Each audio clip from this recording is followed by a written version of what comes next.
Hi, I'm Matt Staniszewski, and I'm here with my longtime childhood friend and a great musician, Dan Baker. Dan, obviously, the entertainment and music industry has suffered quite a bit as a result of the current situation that we are facing here in the United States. Musicians and other entertainers throughout the world, they're playing different gigs at different restaurants such as Alan Rubin's, different fundraisers and other social gatherings.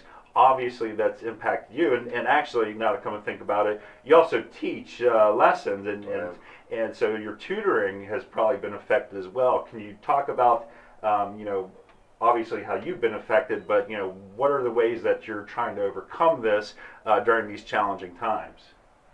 Well, the way I've been mostly affected is just mostly the uncertainty of what's going to happen. Most of the gigs that I do are regular gigs at different Right. restaurants. Certainly, it's like the second and fourth Wednesdays at Alan Rubin's, or Sundays at the President's Pub, or Yes. Thursdays at Toscano's in the summertime. And all that's kind of up in the air right now. And then also we're going into wedding season too, so that's a big deal for a lot of musicians. Weddings are, you know, uh, A huge part of business. Yeah, I they mean, are. very important to Right, have yeah. Great performers And those- for that magical moment. Yeah, and those are the money gigs. Right, And right. and then the teaching thing, with the young students and school being shut down. The parents feel the same way about the lessons, and don't want to expose their kids to any unneeded risk. But the way we've kind of been dealing with it, as far as the performing end of it, from me to really famous guitar players or musicians and entertainers of all times, even symphony orchestras are just streaming things now. I know some of the symphonies and the bands and things are using older performances and restreaming older performances, and then solo acts, people that can perform solo, such as myself, or like for me, I do a nightly broadcast at 7 o'clock every night. What's the web address that people can access You this? can just find it on Facebook at Dan Baker. Okay, just Dan go Baker guitarist. You'll find it your way there. Washington, PA. I do this every night at 7 as kind of like dinner music for folks, virtual dinner music. And I mean, that's what most of the musicians are doing right now. During lunchtime, a good friend of mine, a bass player up in Pittsburgh, him and his roommate were on their porch doing a live broadcast. Oh, nice. And we're just basically have a virtual tip jar, and we're asking for donations through PayPal. Some people use Vimeo and Cash App and all that stuff. I tend to like PayPal a little better. But it's the way that entertainers are able to put food on the table for their families, and really, we need to be mindful of the economy as a whole. We have to support our musicians and our entertainers, while they then in turn support other segments of the economy. So it's really giving and then coming back in other areas. Again, we need to strengthen the local economy, and part of this is supporting our local entertainers and our local musicians. So, I'm sorry for the. That's okay. Yeah, I mean, it's you think about music as kind of just being a free thing, but these things cost a lot of money, and these strings and these guitars and these amplifiers and everything else, and the time, the talent, most musicians have spent their entire life playing their instrument and working on their craft. Practicing and right. Yeah, I mean, I've spent more time with this guitar than anybody I know, and I can attest to that, because when we were in high school, I would come over. My man is always on the guitar. And then with the teaching thing, I've been using Skype as kind of the solution. But for me, it's really not the same, because part of it you have to prepare in a different way. And for me, I kind of use a wax on, wax off kind of Karate Kid type way of teaching, as opposed to all right, play this piece and then play this next piece. It's more of a It's more hands-on, because it's more osmosis. For me, especially as a jazz musician, it's like, if you're trying to learn to improvise, learning to improvise is different than just copying what somebody else has already done. And so teaching kids to create music as opposed to copy music is kind of a different process. But I've been using the Skype and it's okay. It's better than nothing. But it's I'm seeing how I have to adjust the way that I teach to the technology because you can't play together, which is weird to me. It's just that, especially with the guitar. Now, obviously, I grew up playing classical piano, but the guitar is a whole different animal when it comes to instruments.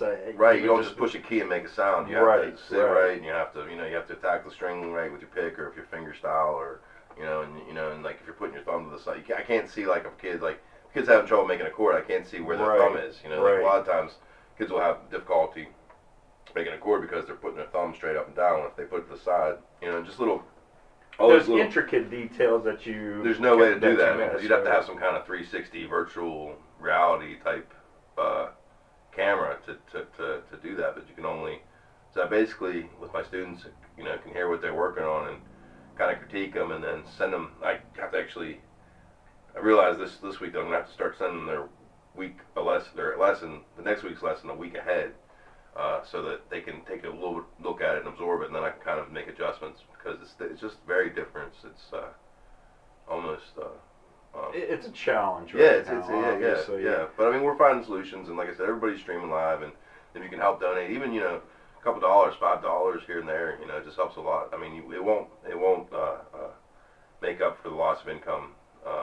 100%, but it's something. And it helps. And it keeps us together. Well, it's been neat. I've made all kinds of new friends streaming that probably wouldn't have come hear me play otherwise. But since it's interesting because when I first thought about doing the streaming, I was just bored. I said, what the hell? I'll just do a night of streaming. And I noticed I got about 200 people watching me at one time. And nice. Yeah, that's awesome. And then I realized, well, maybe this is an opportunity because everybody's stuck at home with nothing else to do. What the hell? I'll try to do it at a consistent time every night, and people can join me. And I've made all kinds of new friends, and I see old friends, and it's kind of brought us together in a strange way. I know there's people that watch it every night and eat their dinner, and people that have their happy hours to it. And they're texting me or messaging me when I'm late because I'm usually late. I've been having technical difficulties lately too. So really? I'm gonna have to. I think I'm gonna have to start streaming from my own website or something because it seems that I think that the flux of everybody using the bandwidth. I'm not a technical person, but I think that has some kind of to do. Like last 2 nights I've had trouble getting started because I couldn't get a good signal and then playbacks I've been noticing cutting out and different things. But I'm gonna try to see how I can rectify that with some other different types of affordable technology. I mean, with the stuff I got. Exactly. And again, it's you're right. The connectivity. It's interesting that this situation has brought a different style of connectivity and really helped reach out to a different audience. But again, and maybe these people will start even coming to some live performances once we get back to normal.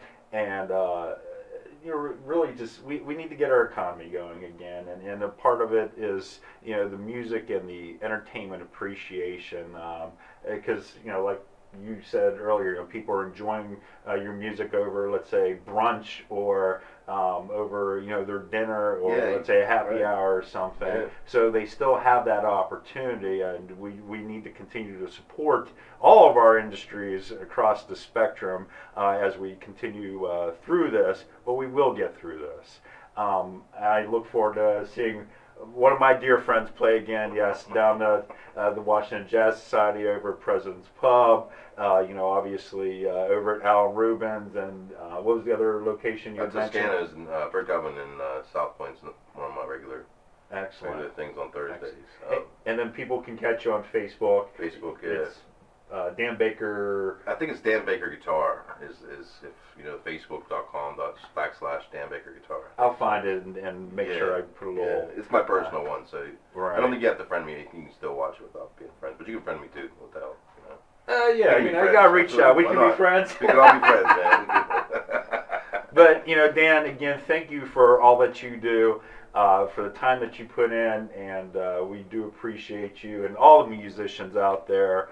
who make our lives much more enjoyable through the appreciation of music and other forms of entertainment. So again, let's hold through this. We will get through this and back to normal life where we can enjoy Dan and plenty of other musicians live. But in the meantime, let's utilize the technology that is available to us and help support our great entertainers of this world.